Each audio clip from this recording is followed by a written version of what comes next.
Cool. So now we get our Ghost in the Shell area, and we meet Nemesis talking to a spider lady that is taking a child. The most disgusting. Okay, I hate spiders. Everyone knows that. Me and American Phobia go way back. So whenever there's a spider scene, my automatic result is I kill the bitch.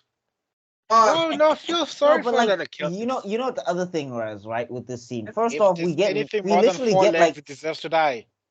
but I'm saying like the other thing is like we literally get no lead up to who Nemesis is. Like oh, I feel like we just got dropped in the middle of that scene, and Charlie Hunnam is like a person like you, and it's like nobody is asking Charlie Hunnam what the hell he wants.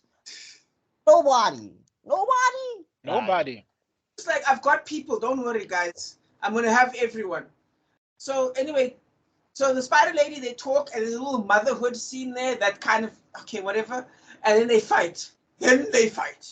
Gunnar joins by helping the little girl, and I'm just like, oh, He was useless. God, Like, dog, if you're taking her to run to the area you came from. Why are you saddling and straddling the wall with this girl?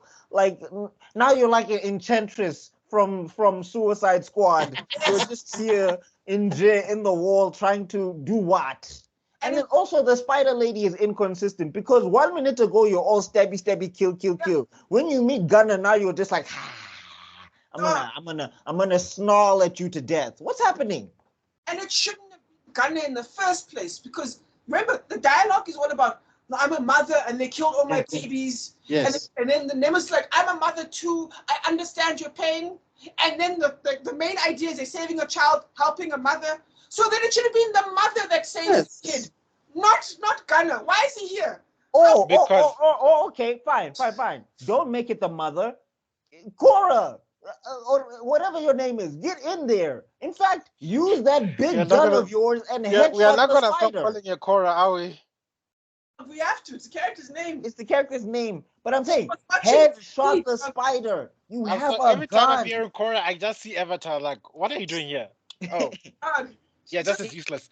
Anyway, but I'm saying she has a gun. Just shoot the spider. Why are we seeing this lady front flip and back flip with the spider? It's one of the best action scenes in the movie, which is saying something. A lot. But like then suddenly she's like, we see. Oh, she's. I bet. I kid you not. In the original, because I heard that this story was supposed to be a page that was put on the floor of Star Wars, and they didn't go with it. Yep.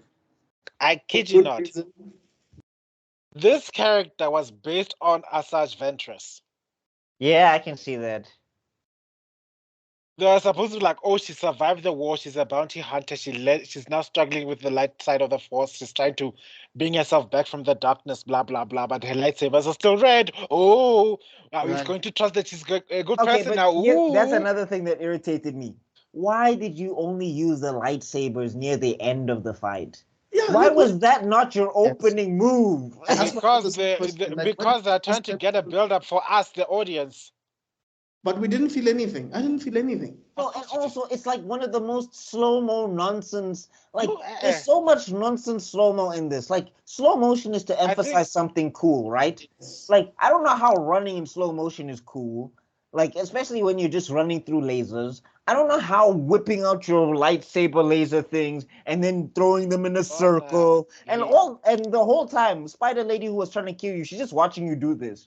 Like people complain about Dragon Ball Z all the time that people are just watching people transform. This lady is literally just watching this person put on a posing recital here, and it's like, I'm going to kill you with my like Spider Lady. Aren't you jumping and attacking and stabbing? What's okay?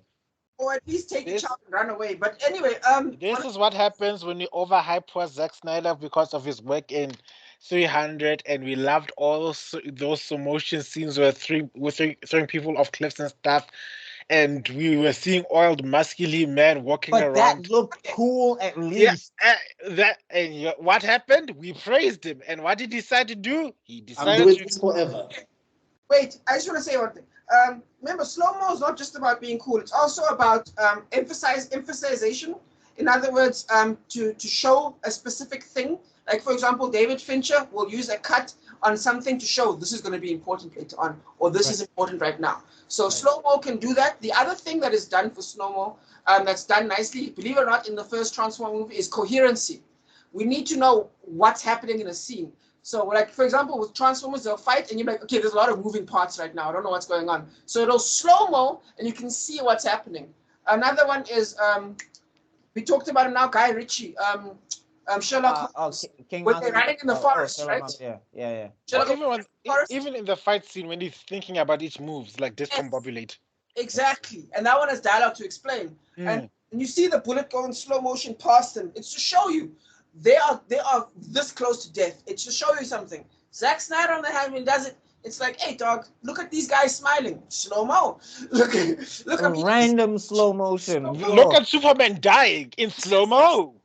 No, that at least that makes sense. I'm saying here, there's just stuff that doesn't make sense. Like there's just stuff like we just randomly slow-mo. Like there's a random head turn. Like somebody will head turn and look away in slow motion. Why? Exactly. Doesn't make sense. Anyway, I would say the best moment in this scene is the part where she's fighting all the legs at the same time, and it's like from the back, and you see it like you see the leg thing. Best moment of the whole movie, in my opinion. Anyway, 1 hour 15 minutes in, Gunner is helping. Becomes a point of interest.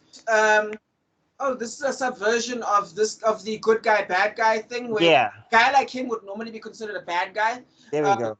But instead, he's considered a naive good guy, so it's a contradiction almost, or rather a subversion. You could say he's doing But like he doesn't have any charisma. He doesn't have any charisma, and he doesn't have any like chemistry with Sofia Boutella. Like the two of them on screen, Sofia Boutella is trying to do something with that scene. She's trying, but like again, you said that this guy is a good actor, or he's been a veteran actor, or whatever. But I did not see it. I was just like, bro. Naive, and then he was like, and it didn't work. They didn't explain the character properly. So yeah.